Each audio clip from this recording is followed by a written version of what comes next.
Hello everyone, Kyle again, and this time in my second video, we are going to be talking about regular expressions. Now, regular expressions is a very nerdy topic, but we're going to be talking about how they can help you in the classroom to verify data without you actually being there. Now, do I expect you to know everything about regular expressions like my cheat sheet here has? No, not at all. In fact, what I'm expecting you guys to really get out of this video is some of the ones that I've made that I thought were going to kind of important to different types of teachers. And I'm going to post them right down below in the description so that you guys can see them as we and just modify them as you guys need them. So we're going to start off with one that has been very, very popular and one that a lot of people want to know, and that is how do we set a minimum and a maximum word count? Now, the way we're going to do this is we're going to be using a short or paragraph answer. It's up to you which one you're going to do depending on what you really want. In our example, we're going to be using a short answer, but there is no difference between paragraph and short answer other than how it presents. So, um, so the question I'm going to ask is, what um, do you do in your free time? Question mark. And I'm going to, in my directions, I'm going to say 5 words minimum. Now, I'm sorry if the camera's a little shaky.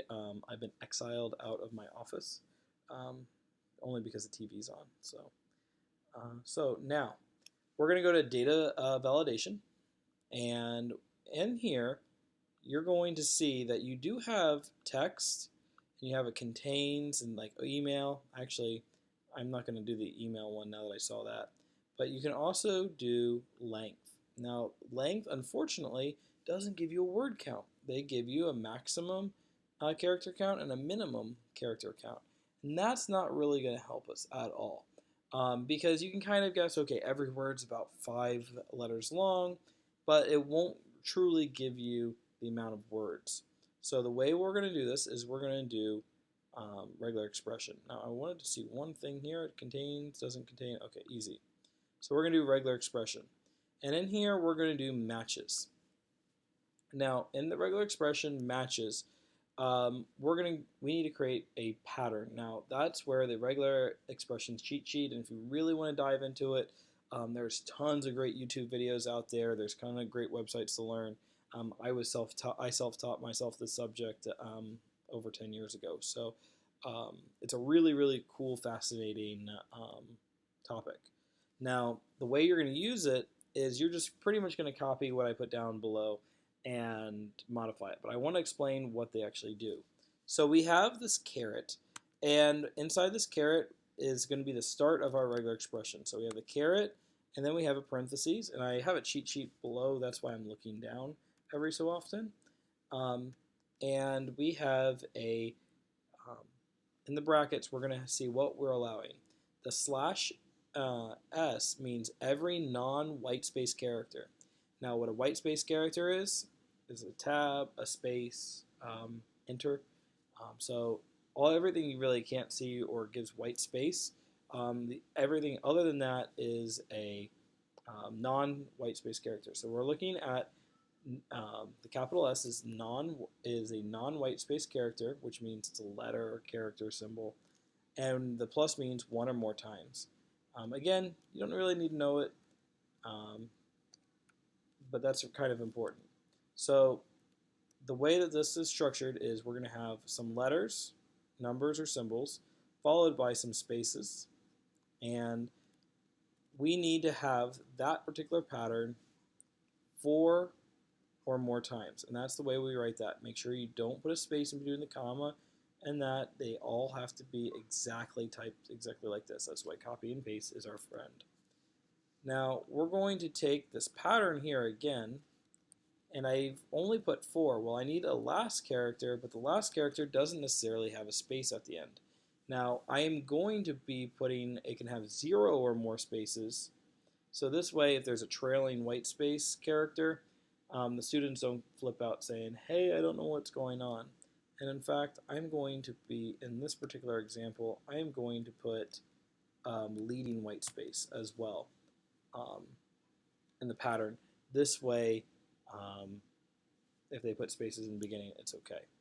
So after we do this, make sure you have a custom error text, making sure the kids know what they are doing wrong.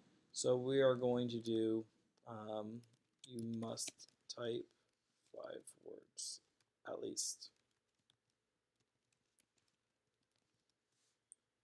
Something like that. At least, okay. Now, it's saving, perfect, saved. So we're going to preview this. So take a look at this. What do you do in your free time? I make silly YouTube videos. So as soon as I typed my 5th word in, it was okay. Without that 5th word, YouTube videos, it's okay. Now, if I want to do the 6th one, yeah. And if I want to have leading, trailing white space is okay. Leading white space should be okay as well. Not tested, but there you go. So I'm able to add in with a word minimum. Now, what happens if I want to have a word minimum and a maximum? Okay, that's okay too. So I can say, let me submit this so I can close this out. Let's say I want to do 5 to 7 words. Now that's a really crazy range, but this really helps us out. So we ended up doing 4 because we did 4 letters here and 1 word here. So the way we do between 4 and 7 is we need 4 and 6 because we're still going to add 1 to the last one. So if we want between those, we go this plus 1, this plus 1 is what we need. So now that's saved. We can preview this. What would happen if okay, so I got my 5th letter, typed more than, and then it throws the error message. Now I didn't change the error message in this particular example, but it's okay. And if you just want a maximum, so let's do 5 words max. Do not type more than 5 words. All we're going to do is we're going to change this to 0. Okay, and this will give us and change the maximum to 4. This way we can go from 1 all the way up to 4. So let's take a look at that. What are you doing? And then once I hit my next word, it threw the error off. So that is one way to create minimum and maximum words. And it won't let me submit unless I fix that. Okay. Now, this is a great way to verify all the information, leave that, of just the regular expressions for minimum and maximum words. The next thing that I'm going to look at is like math. Okay, math is actually a really cool one to do. So we can actually do scientific notation. And I'm going to do that one real quick. So this touches the science and math teachers a little bit. So what we do with this is we can do write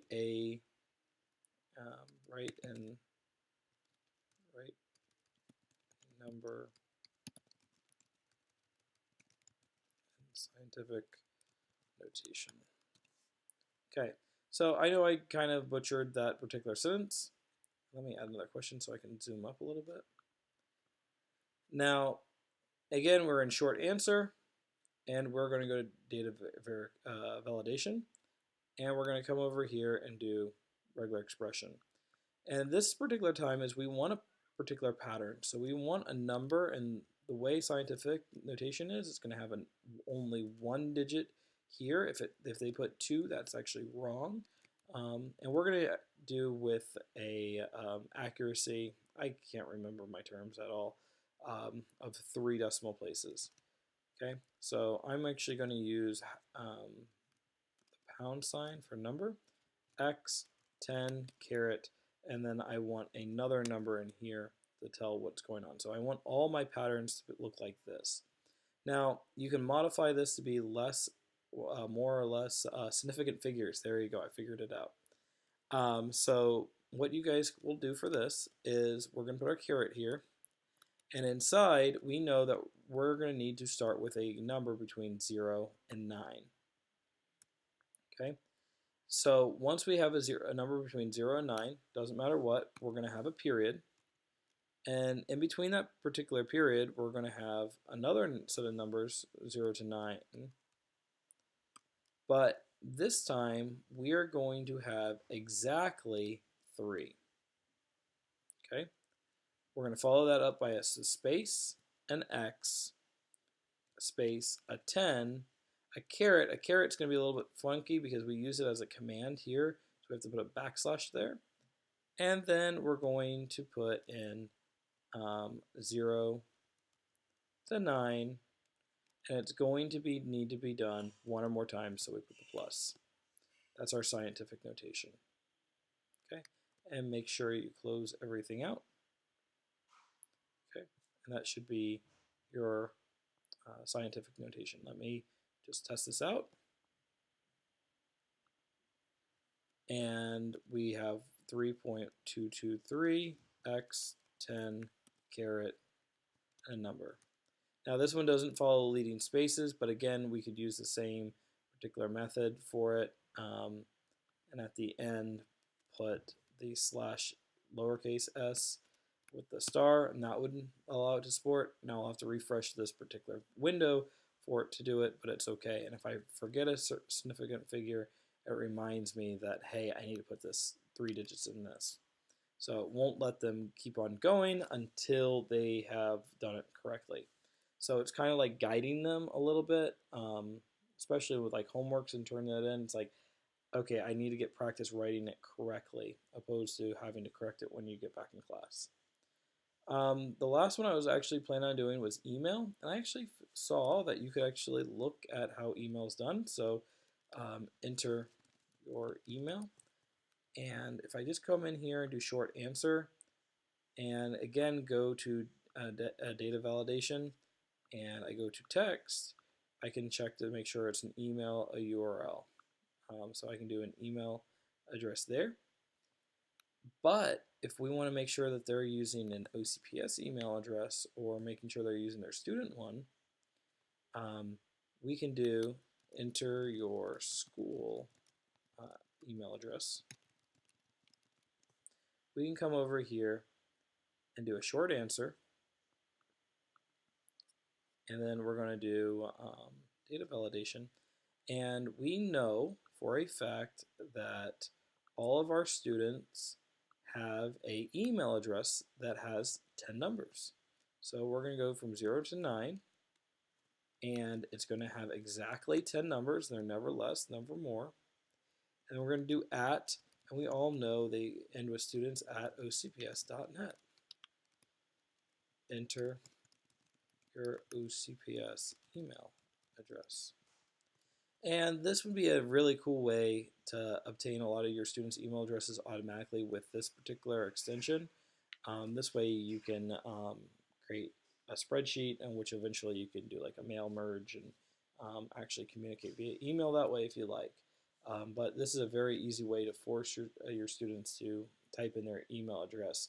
If you just use this, they could type their OCPS email address, they could type anything else, and it really doesn't matter. But that's another way of doing it. I will give you guys a heads up that these are just patterns. So it doesn't necessarily that this does not force them to create do things correctly at all. So if they as long as they follow the pattern, they're okay, and it will say, yeah, you got it right. So you can't just grade it based off of, hey, this just graded everything for me. It's great. So if I look at right here, if I just did period, period, period, period, period, period, okay, those all count as words. That's only because they have a space in between. The reason why we have to count periods is because of punctuation. So if I do apples are very tasty, I spelled tasty wrong, oh well, and I don't have it, or yummy. There's my, there are 4 words there. That would be a 5th word because I put a space in between.